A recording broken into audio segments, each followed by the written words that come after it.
Oke, Assalamualaikum warahmatullahi wabarakatuh. Perkenalkan nama saya Ahmad Musaki, saya dari kelas Bahasa Indonesia semester antara dengan NIM 202104300048. Di sini saya akan menjelaskan mengenai penulisan paragraf. Yang pertama ada definisinya.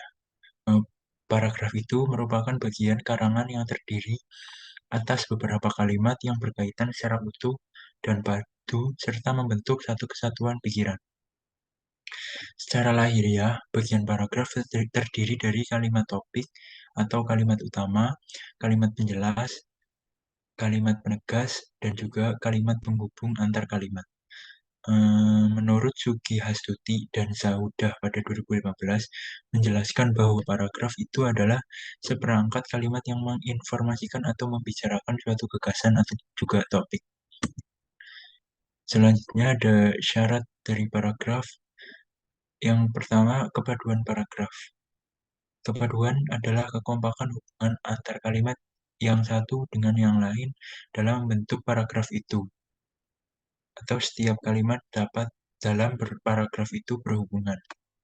Yang kedua, kesatuan paragraf. Semua kalimat yang ada dalam paragraf itu mendukung satu pikiran utama atau bisa dikatakan memiliki satu pikiran utama yang menjiwai isi seluruh paragraf.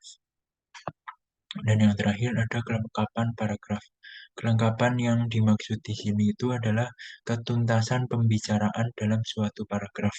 Hal ini bisa dilakukan dengan menghadirkan kalimat-kalimat penjelas yang cukup menunjang kalimat topik. Yang selanjutnya ada jenis paragraf. Jenis paragraf itu dibedakan menjadi dua. Yang pertama adalah jenis paragraf berdasarkan letak kalimat utamanya.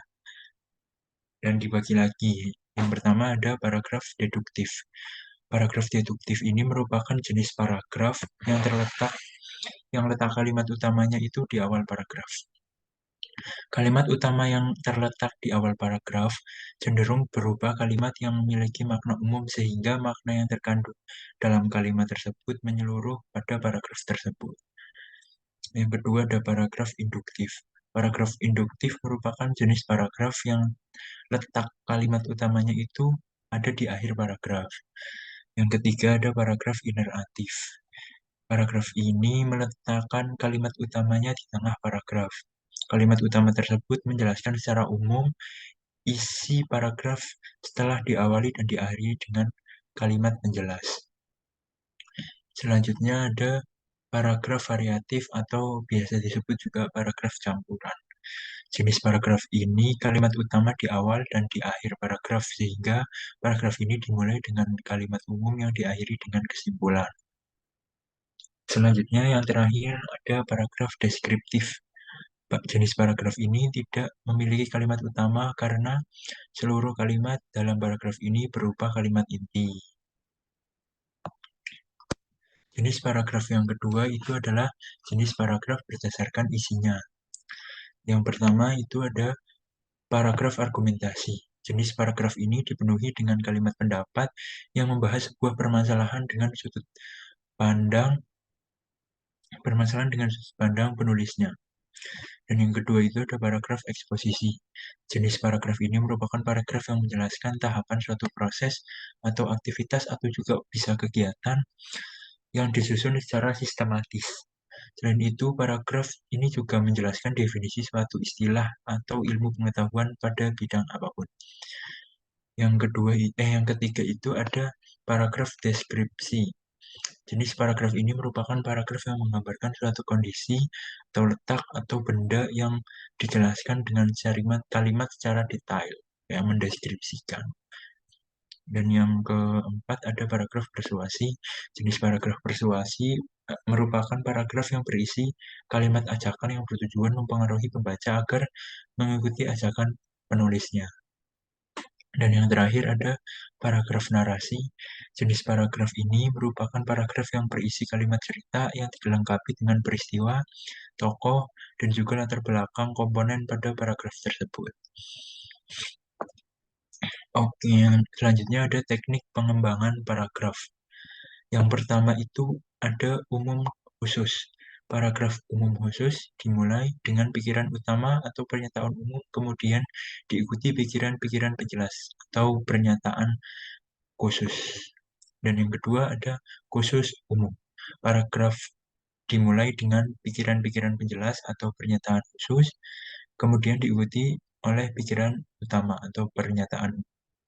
Yang ketiga ada generalisasi, yaitu paragraf yang diawali dengan jumlah fakta ataupun fenomena khusus yang memiliki kemiripan menuju ke sebuah kesimpulan. Selanjutnya itu ada definisi. Paragraf yang memberikan batasan tentang sesuatu yang menguraikan dengan beberapa kalimat. Yang selanjutnya ada sebab akibat. Paragraf yang diawali dengan peristiwa-peristiwa yang menjadi sebab dan diakhiri dengan peristiwa yang menjadi akibat. Dan selanjutnya kebalikannya yaitu akibat sebab. Paragraf yang diawali dengan peristiwa-peristiwa yang menjadi akibat, kemudian diutarakan peristiwa-peristiwa yang menjadi penyebabnya. Dan selanjutnya ada sebab akibat 1, akibat 2. Paragraf yang dimulai dari suatu sebab yang dapat menimbulkan lebih dari satu akibat. Akibat yang pertama menimbulkan akibat yang kedua. Terus yang selanjutnya ada analogi. Paragraf yang menjelaskan sesuatu yang belum dikenal dengan membandingkannya dengan sesuatu yang sudah dikenal.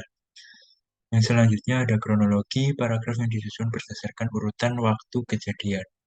Terus ada perbandingan, perbandingan ini yaitu paragraf yang mengungkapkan persamaan dan perbedaan dua objek atau juga bisa lebih.